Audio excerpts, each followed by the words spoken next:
যে ছাত্র জনতার রক্তের উপর দিয়ে এই ক্ষমতা এসেছে, সেই ছাত্র জনতার তাদের রায়ের বিরুদ্ধে অবস্থান নিয়ে, গণভোটের বিরুদ্ধে অবস্থান নিয়ে এই দেশে ফ্যাসিবাদ এবং স্বৈরাচারের বীজ রোপণ করতে চায়। আমরা দেখতে পাচ্ছি সংসদে বসে কিছু সংসদ নেতা যারা ছাত্র জনতার রক্তের উপর দিয়ে সংসদে গিয়েছে, তারা ছাত্র জনতার বক্তব্যের বিপরীতে বক্তব্য দিচ্ছে এবং কেউ কেউ এই বক্তব্যকে সমর্থন দিয়ে টেবিল চাপড়াচ্ছে, আবার কেউ কেউ ভালো মানুষ সাজার জন্য মুখে তালা লাগিয়ে বসে আছে। আমরা বলতে চাই এরা সবাই ছাত্র জনতার বিরুদ্ধে গাদ্দারি করছে। সংগ্রামে উপস্থিতি আমরা বলতে চাই, যারা এরকম গাদ্দারি করছে, আপনারা ক্ষমতায় বসেছেন কিন্তু ক্ষমতায় টিকতে থাকতে পারবেন না।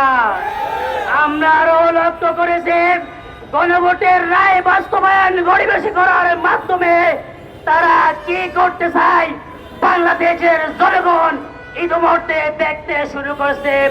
বিগত 17 বছর ধরে যারা গুম খুন হত্যা করেছিল তাদেরকে একে একে জামিন দেওয়া হচ্ছে।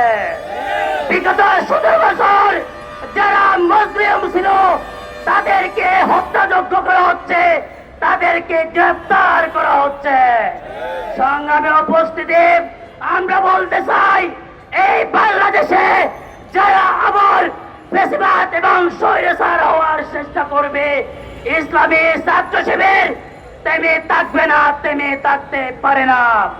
আমাদের বক্তব্য স্পষ্ট, গণভোটের রায় বাস্তবায়ন করতে হবে। যত ধরনের প্রজ্ঞাপন আছে সব প্রজ্ঞাপন বিল আকারে উত্থাপন করতে হবে। জুলাই সনদে যা লিখিত ছিল সবগুলো পুঙ্খানুপুঙ্খ বাস্তবায়নের রোড ম্যাপ ঘোষণা করতে হবে।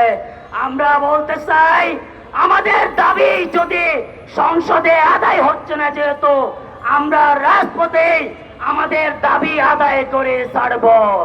আমাদের দাবি যদি রাজপথে আদায় না হয় তাহলে ছাত্র জনতাকে সাথে নিয়ে সংসদ ভবনে আসবো, সেদিন পালাবার আর জায়গা পাবেন না।